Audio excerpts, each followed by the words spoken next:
idol, gawa tayo ng tutorial itong video na to kung paano ko ginawa. Let's go! Una, gawa tayo ng video. Talon tayo dyan. Then, hulog natin yung payong. Yan. Yan, ganyan lang. Pagkatapos nyan, pupunta tayo sa CapCut. New project.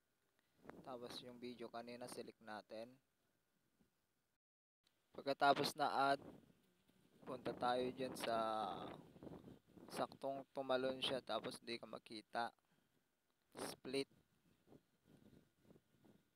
Tapos, sunod, punta tayo sa paghulog niya ng payong. Yan. Split ulit.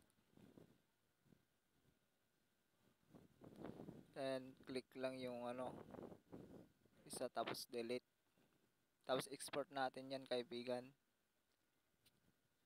Pagkatapos natin ma-export, then, punta tayo ulit sa new project. Tapos, select natin yung in-export natin. Yan. Add. Tapos, maglalagay tayo ng keyframe. Isang keyframe. Tapos, hanapin natin siya kung saan siya tumalon. Yan. Sakto natin pagkatalon. Isang keyframe na naman. Bali, pangalawang keyframe. Move natin konti. Isang keyframe ulit. Tapos, keyframe ulit. Pang-apat na keyframe.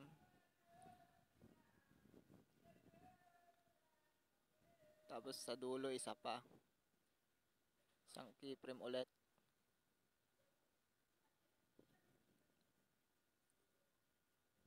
Yan. Then, punta tayo sa unang keyframe.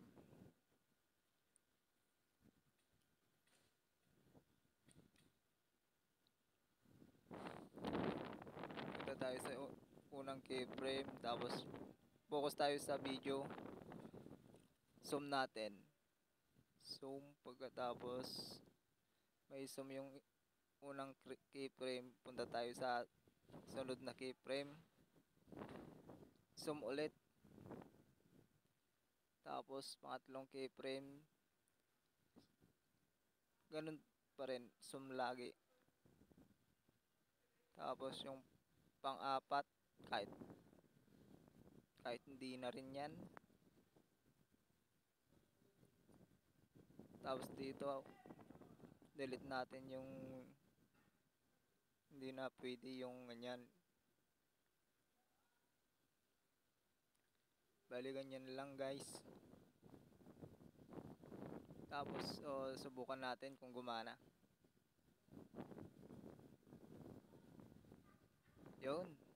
Gumana na. Mayroon na naman pang reels. Yung dulo, delete na lang natin yan. Tapos, hanapin natin yung aspect ratio. Ayun, aspect ratio. Tapos, TikTok. Pagkatapos, lagay natin sa 50 tsaka 1080 80p. Tapos, export ulit. Pagkatapos may export, yan na. Pa-share and like mga idol kung may natutunan ka. Salamat.